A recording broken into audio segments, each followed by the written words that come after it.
few minutes and just make a quick case to you about why church planting is important. So did the slides work? Yeah. They're working? Sorry. All right, I have a presentation for you. Why plant other churches? Go ahead to the next one.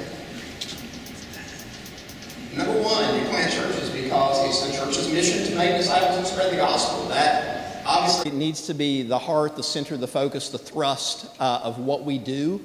We want to spread the gospel.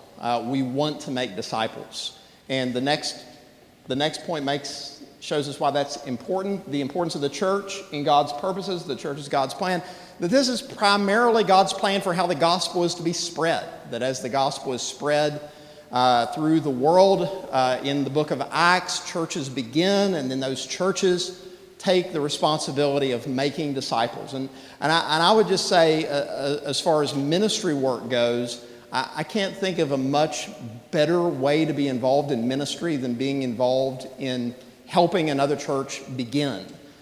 Because again, if the church is at the heart of God's plan for spreading the gospel and making disciples, which I think that it is, that's a really important thing to be part of. That Jesus Christ and the gospel are the great hope for the future of our country and world. A lot of people are looking to a lot of different sources for hope, but as Christians, we know it's the gospel. That ultimately the most important and pressing need of all people is to recognize Christ and to trust Christ, who is the Son of God, to bring them to God, to forgive them of their sins, and to bring them into His kingdom. And it's God's plan to use churches to spread the gospel and teach His word. So that's just simply, again, the purpose of God. The next verse is an example of this, 1 Thessalonians 1:8. For not only has the word of the Lord sounded forth from you in Macedonia and Achaia, but your faith in God has gone forth everywhere. When it says that the word of God has sounded forth from you, the you there is the Thessalonian church. That God's intention is from the church for the word of God to be broadcast and to be spread. So there again, the church is fundamental in God's plan for spreading the gospel. Number 3, more churches are needed that make disciples and spread the gospel. This gets more into my opinion. I think the first two were rooted in Scripture. My opinion is, and I would just say this last few months I had David and Lindy Laughlin, who you know in the new members class. And just if you want to talk to an example of two faithful Christians about what it's like moving to another place and visiting churches and trying to find a church that makes disciples and teaches the gospel, that should not be hard, but that is hard. It is difficult, unfortunately, to find churches that focus on evangelism, the gospel, discipleship, growing in the faith. So to be part of planting a church that focuses on that is, I think, a great thing. There are many people on, by the way, before I read this, so Bo Laughlin took that picture. So that's Courthouse Pier. There are many people to be reached on the Gulf Coast. That's never going to change. There's many people everywhere to be reached. Going to the next one. By the way, there's a picture of Martin Luther's study. So many churches are not focusing on training people to know and live out sound doctrine. I think there's a lot of things churches are focusing on that are not sound doctrine or making disciples. So to be part of planting a church that is going to focus on that, I think is a valuable use of our energy. Number 4, our context, so the Mississippi Gulf Coast, diminishing churches and growing population. This is Southern Baptist Convention wide, so I quoted this morning. This comes from Lifeway Research. In 2000, SBC churches had 414,657 baptisms. In 2015, we had 295 to 112. There's a lot of reasons for that I'm not going to go into, but it is a diminishing. All the while in 2000 there were 100 million people who lived in the U.S. South, and in 2015 there were 121 million people who lived in the U.S. South. So that's Census Bureau information. Essentially, population is growing. I know just anecdotally, and I didn't get the firm numbers on this, I still want to, But anecdotally, while I've lived on the Mississippi Gulf Coast, there are fewer Southern Baptist churches here now than when I moved here. And I know that in the time that I've lived here, population is growing and continues to grow. So Southern Baptist, part of our strategy is to start new churches, and that's what we want to be involved in. So that's the case for why you plant churches, as best as I can give it. Michael and JB are going to talk more about the specifics with what Adam is doing and information on that. And obviously, you can come to me anytime and ask questions. Part of the reason why we wanted to do this was, again, just keep you informed and just provide another opportunity for discussion on these matters.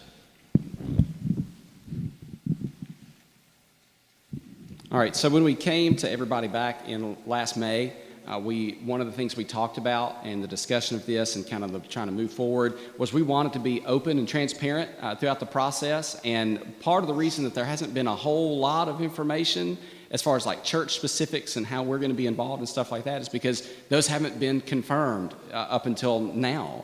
And now we've got some concrete things that we can move forward with. And so now we are giving this information to you as we've received some of it most recently. About a month ago, Adam, was it that the official like green light from the state came through? Was that a month and a half ago?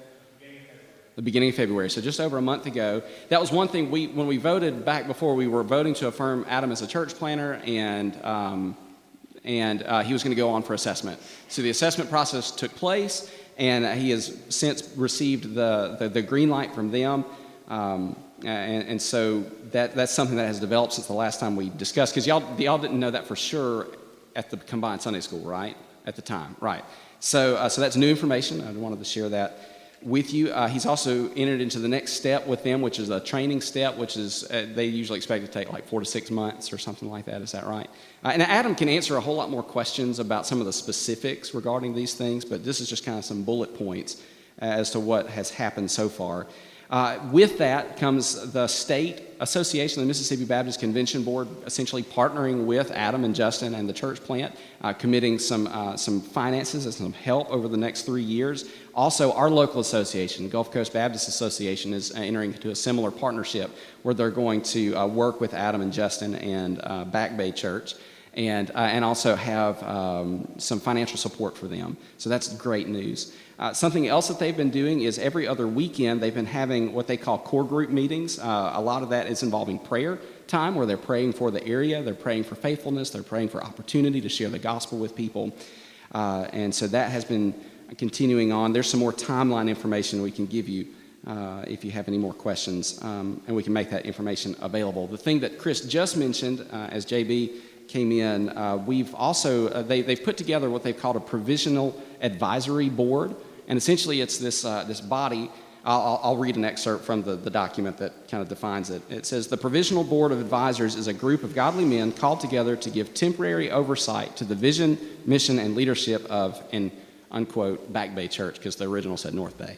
But the board meets every month, and the idea is, Justin and Adam are the pastors of this church, as it moves forward. But they were seeking for men to come around them for accountability purposes and to ask questions, maybe realms that they're not completely familiar with, for insurance purposes and things like that, and legal things. So getting people around them, and also just general accountability, because they want to honor the Lord in this process. And so we've met 2 different times. And it's a collection of Adam and Justin, and then also 2 folks from that Justin knows. Was one of them was a deacon, or is a deacon at? No, is a part of Mosaic Church. Okay, and also Adam's.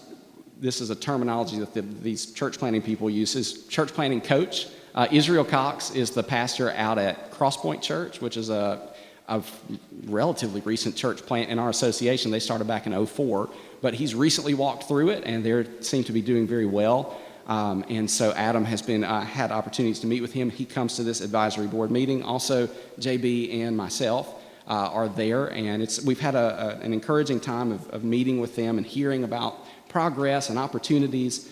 And there's some smart guys at the table that are telling them stuff that I certainly don't know anything about with legal matters and things like that. Just trying to get, the early phases of that off the ground. So in just a second, I'm going to ask JB to come, and if there's anything that he wants to share about that, just so you can hear from somebody else. But something before that, I want to kind of offer a plea before you this evening, is we need to keep Adam, Justin, their families, and the new church in front of our faces. We need to be praying for them regularly. And we've done that some on Sunday evenings. We want to be doing that because, as we say so often, anything of eternal consequence and value is going to happen at God's hand. He's the one who does the work. And so we pray to him and trust him to do it, to lead us, to give us wisdom. So we need to be praying for that, for protection for them and their families, for opportunities for just people believing the gospel, and we give him the glory for it. Something else that we want to do is have more updates. Now that more concrete information is available, I'm hoping to be involved in getting more information to you as a church about their progress and everything. And then also just cooperation and partnership, which we'll hear a little bit about in just a minute, but then also moving forward, how we can be involved as a church. So JB, if you take a second. I got a question. Can we ask questions, or is this just you talking to us? Sure. Yes, there's going to be questions along the way, so we'll do that. Okay, right can I do a question? Please. So I understand there are steps and everything. But when you come out of seminary with a master's or doctorate, you can park it into a church like this. Nobody asks a question. But if you're wanting to start a new church in the state of Mississippi, you've got to jump through hoops for the Southern Baptist Convention here in our state and nationally. Is this correct? Do you want me to take that, or do you want to? Okay, sure. So when you say have to, you're going to have to define have to. From a biblical standpoint, no, certainly not. You don't have to. But if, like, the state is going to commit resources, they have their vetting process. Same way with the International Mission Board vets missionaries before they're sent out. It's a pretty lengthy process. A friend of mine that went through it a few years ago, just there's a lot to it. But if they're going to be providing resources, backing it, essentially saying, yes, we think that this will be a great idea, they want to have their assessment done. And so Adam's been gracious to kind of essentially submit to that process. And so that's any other questions before I go to JB? We want to answer questions. If you have questions, please ask us your questions. Okay. Thank you. I just wanted to say that, I've been part of the Provisional Board. Adam graciously asked me to be a part of it. We have met twice. It's a group of godly men, as Michael mentioned, for the purpose of holding these two guys accountable, much to their credit.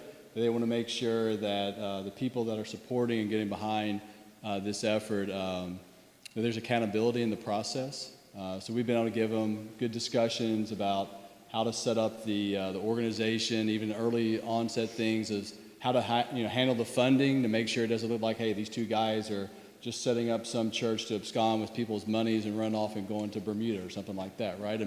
So make sure there's accountability in the process. Make sure they're men of integrity. They've asked us to hold them accountable, to look into their lives, to see how they're treating their wives, see how they're guiding their children, to see if they're qualified to be men of God that meet the requirements in 1 and 2 Timothy and Titus to be leaders of a godly, gospel-centered church. So it's been a privilege, Hopefully we've had some key help along the way, and we look forward to continuing the process. As Michael mentioned, we're going to meet once a month. And then hopefully sometime in the not too distant future, our responsibilities will dissolve. And they're going to have an elder-based system, a church polity with deacons. And so then when they get that leadership team stood up inside their church in Back Bay, then the Provisional Board will go away. Obviously, I think Adam's your best resource to ask questions to, but if you got any questions you want to ask me about what I know about the process, be happy to answer that. I do think the church I used to be a part of, we looked at missions in a viewpoint of two ways. Taking the gospel to the other side of the world, and then taking the gospel to the other side of the street, right? And so by God's grace, this church has this year been able to be a part of both of those things. We have now on the other side of the world, taking the gospel, right? And so I'm going to give you a plug right now to keep her in your prayers. I want to make sure that we're faithful to hold the rope as for her and Miss She's on the other side of the world in a situation totally foreign to us, no pun intended. And then also for us to hold the rope on the other side of the street as Back Bay gets stood up, that we were there to support that as well. So it's a great opportunity for this church. It's a real blessing that we have to be able to share the gospel across the world and across the street.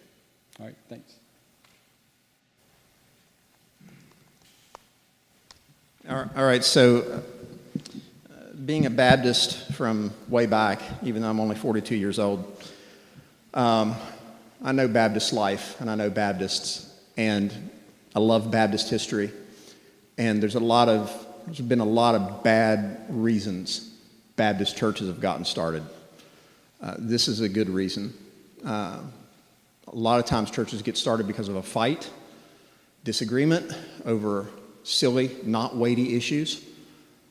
In this case, you have a man of God who you've had in the ministry of our church for over 10 years, who you know meets the qualifications of the overseer, who I know to be passionate for evangelism and the gospel and discipleship going out. This is for discussion purposes, because again, in my thinking, the more discussion, the better. So this is not set in stone. This does come to you with prayer, consideration, fasting, hopefully some thoughtfulness. But these are some of the specific ways I'm going to ask our church to support him. So this is kind of where the rubber meets the road for us as a church. We're not voting on anything tonight. This is just discussion. And again, I think giving more time rather than less for discussion is wise. So I'm going to suggest we have a specially called ministry meeting April 22nd, which gives us more than a month to talk about these things and to hash them out. Again, none of this is set in stone, but I do want to come to you with some specifics. So Jenny, I have all this in writing. If you don't have to write it down, I can give you all this, my presentation and this. That way, save you some ink. So here's the way I've worded this. We affirm Adam Bennett as a qualified pastor ready to begin and plant a new church. That's kind of cursory and I guess traditional language. We agree to serve as the sending church, the church that officially sends him out to begin or plant a new church. So again, this is just kind of like the language of Southern Baptist life, where in Southern Baptist life, the view is that existing churches plant other churches. And so that would be us taking on that role. Now, here are some of the specifics. I would suggest ways that we support him. Number one, preacher, you got to have these numbers. We will take the lead in supporting him and his new church, considering it as a local missions project. That again, we take the lead on it, that we're going to support this as a local missions work. Again, I think the Iberville, where they're looking at going, is a growing area. My understanding is the fastest growing area here in Gulfport. Be able to reach people in Biloxi and Ocean Springs. I think it's a good opportunity. But it would be our church taking the lead and our church together viewing this as a local missions project. Obviously, we're still our own church, but we're going to help them, again, make disciples and preach the gospel. That always needs to be the focus. I think we should pay his full salary through December. So that's kind of, I guess, where the money comes in, that he's going to plan to be done here at Bayou View in August. And I suggest we pay his salary and benefits through December, which would be 5 months.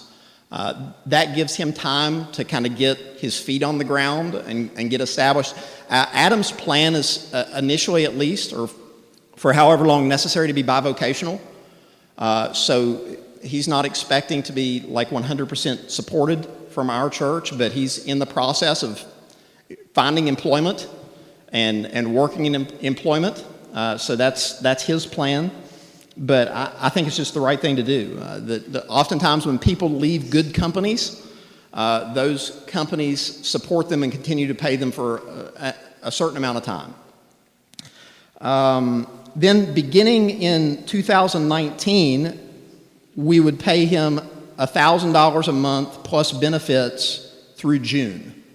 So that would be full salary till December, again, just to help him get his feet on the ground.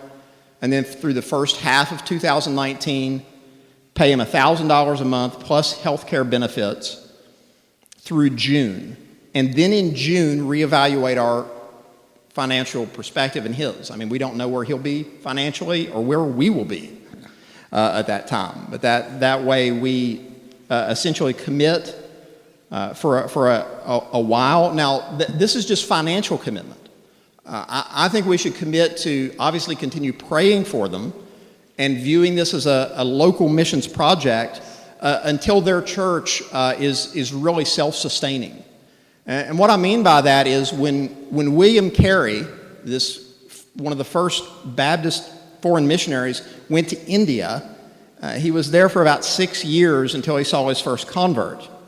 The Baptists in England were supporting William Carey through all that. 6 years of essentially, he's just preaching the gospel and translating the Bible into the Indian languages, and doesn't see anybody converted for like 6 years, 6 hard years. And my point being, it's hard to put a timetable on how long it takes to do evangelism and make disciples.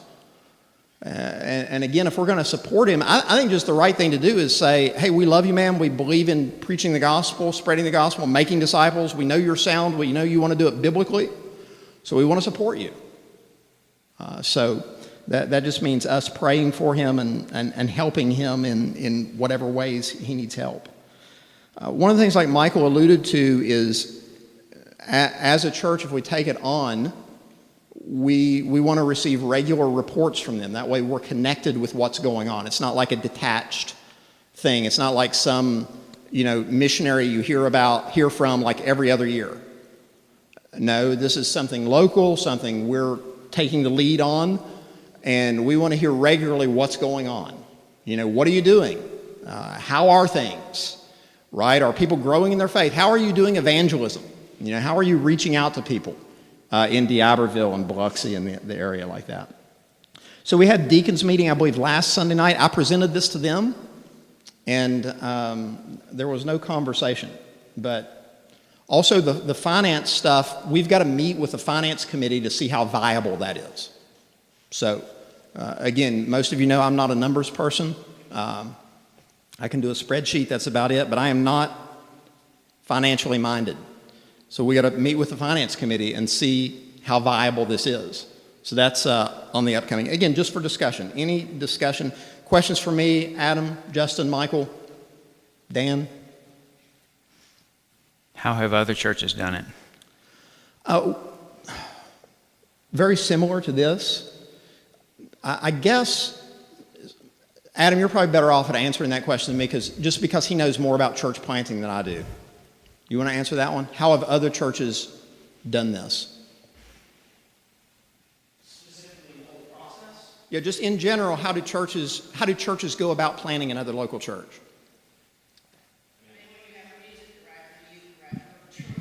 I mean, I've been a part of churches where, such and such church over here has lost their music director, they're in a bind financially, and we just send a team of musicians over to their church to help them for 6 months. I've been part of that, but I've never been a part of a church that says, hey, let's start a new church, and how you go about calling out the members of your staff and how you support them financially and how you help them pick where they're going to plant, and I have no idea how churches do that. Yeah.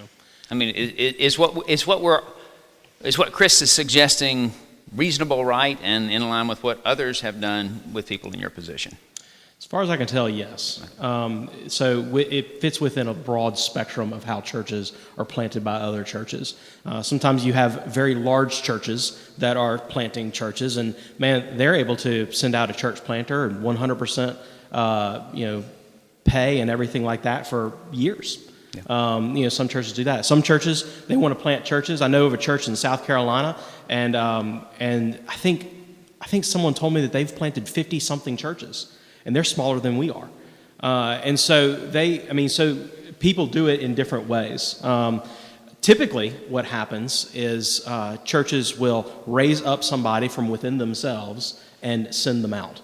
And so one of the things the North American Mission Board has also been pushing is not only sending out pastors, but also sending out just I guess you could call congregants or members. And so they're being encouraging people. So if they're going to different places in the world or anything like that, they're saying, well, why don't y'all go be a part of church planting as opposed to it just being a pastor?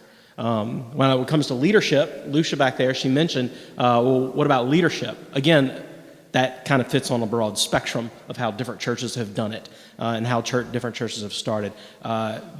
In previous years, the common mindset is you get yourself a preaching pastor and you get yourself a music leader, okay? And so it's like, all right, 2 guys going out because that's what you need. And so I kind of started a little bit of different ways, and this is actually not unprecedented. I've seen other churches do this, and I've talked to other pastors and church planters who've done this, where me and Justin are both going out as pastors. Ironically though, he is actually going to be leading our music at first, and then what we're calling is kind of a draft and develop. We're praying for someone to step into that role, and he'll train them to take over that role. And then he and I will share the role of pastors of the church. That's the way we're doing it. But again, not unprecedented. And with what we're doing here at BioView, it fits well within the spectrum. In fact, I've asked almost that very same question to a guy named Paul Bernard.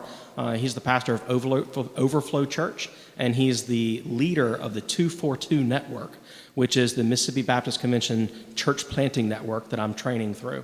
And so I've talked to him, and I've asked him, help us lead our church in this. We've never done this before. And so far what we've done is fitting, smack in the middle. We're not even on the ends of either spectrum, and so we're kind of in the middle. So where's Back Bay going to be? Location, we got exactly. A strip mall picked out where you're going to rent a space, or an old church building that you're going to rehab, or somebody's home that we're going to start it in? Well, I've had that question a lot, and usually the way I answer it is... Well, answer it. Come on. Tell us. First, we need people, okay? So if we only have enough people to start our church when we launch, and so that's, when I say launch, what I mean by that is that there have been a group of people who've already gathered, and we've committed to be a church, so we've committed to one another as Back Bay Church, and then we're now inviting the community to come worship with us. And so that's when I use that church planter language of launch. That's what I mean by that. And so it depends. If we're only a small group that can fit in a living room, then that's where we're going to meet. But if we need a bigger space, then we've got some options that we've been looking at. But just to kind of give you a range of where we've kind of seen some places and where we've kind of looked at rent and things like that, we've looked as far as like the movie theater right there in the Sangani Promenade area, so the Grand Theater, all the way as far south as like let's say right around the D'Iberville High School Stadium. There's a building there. We've also looked at some strip mall area in the Sangani area, and also over there near the downtown D'Iberville, kind of the what? She said promenade. Promenade, yeah. And then kind of just kind of the central part of D'Iberville. So we haven't really dropped below the bay at all too much. We've kind of thrown that out a little bit. We've considered it some. But so place will be really determined by how many people and how much space we're going to need at that. So you got a house in Biloxi that would be host house? We've been meeting. And it starts in the house? Yeah. So our core group meetings so far, where we've been praying, we've been meeting in actually our church members' houses. So we've met at the Highs a couple of times. We've met at the Fordham's house once. And we've actually met at a restaurant once. I know that the Glasses have said that they would open up their home for meetings, and so have the Husises. These are all people who are church members who live over there.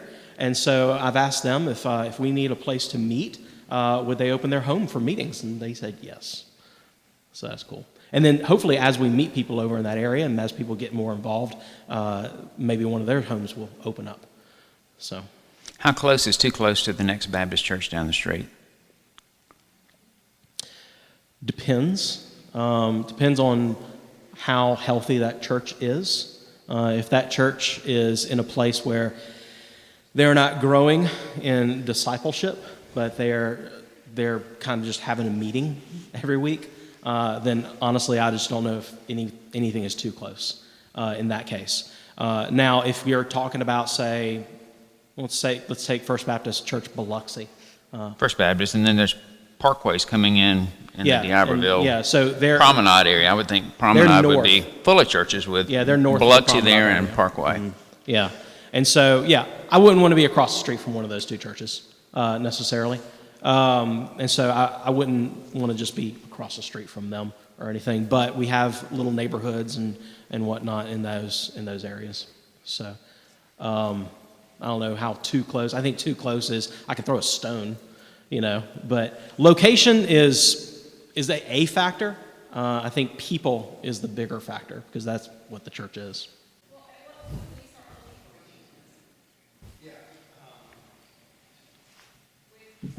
Soon. Essentially what we're doing right now is we figured with Adam moving out, it's a good time for us to think through what we're doing, what we've been doing in both, because we haven't had a children's minister for a while. And so we're using this as an opportunity to think through, evaluate, consider what we're doing now and what we should do, what we think we might want to change for the future of children's and student ministry.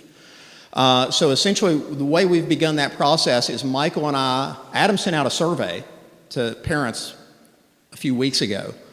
I was going to get some group meetings together, but I decided to try to meet individually with parents. So what Michael and I are trying to do is we're trying to meet individually with every person in the church who has someone in the children's or student ministry. And we have a series of questions that we send them for them to look through and consider. And then we sit down with them and talk to them about things like their expectations for children's ministry, their expectations for student ministry. How can we better serve you and your family? So we're in essentially a information gathering phase with the parents because it's the parents' kids that are going to be in it. And we're just trying to receive from these parents what they're thinking. How that, because essentially if the ministry is going to succeed, it's going to require parental involvement. Yeah. Right. Well, the first thing we're going to do is look within and find out if anybody within the church wants to take on student ministry and children's ministry, we're looking at doing part-time, 2 part-time ones. Again, this is all on the drawing board. Okay, these are just some of the plans that we're thinking through. We're looking at doing 2 part-time positions, one for children and one for student, because we decided it's just too much for one person to do both, and really try to be focused on that. Yeah, it's a lot of commitment. Right. Yeah. Yeah. Amen. And yeah. But essentially, our desire is to first get information, and we're hoping to be done with that by mid-April, and then we have quantified information from parents. Here's your expectations. Here, lots of just some questions and some idea points. But bottom line, we'll start in-house. People we know. Is there anybody here among us already who wants to serve in this capacity? And we'll just go from there. I mean, I'm not eventually even having what is it called, a search committee I'm not against that. I think that can be a good thing. Obviously, no matter what we do, we're going to get other counsel from people. So that's where we're at now on that. Anything to add to that, Michael? Did I cover everything? On the plan for replacement? Yeah, obviously we're aware, we're not only focusing on the church plant stuff, we're aware very much so of the fact that we're going to need to fill some positions, but we do want to consider each one of these things as a separate issue. Like our support of Adam, I don't think should be contingent upon what we're doing with youth ministry, so there should be time for discussion with both, and we're going to be working on both. As individual issues, or better to say opportunities I think what everybody can be doing is praying about that, because obviously for all of us, the kids and the student ministry is important. So praying about that, and to me, it's exciting. Change is hard, but Adam's been here and been faithful. It's exciting that we're going to do something different now, and that it's rather than an obstacle, I would rather look at it as an opportunity. So that's how I'm trying to approach it. Any other questions? Yes.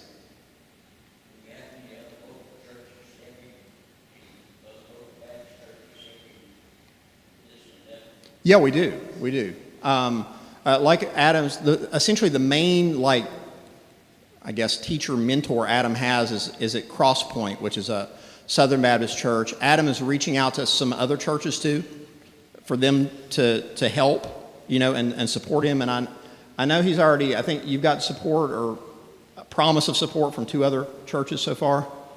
So he's in that process now, and again, he wants to be up front with other churches near that area, like you mentioned, that we're not trying to reach your people, your church members, that we're trying to reach people you haven't reached. That there's people probably your church hasn't reached, and that's who they're going to be trying to go after, not members of First Baptist Biloxi or members of these other churches. But the answer is yes.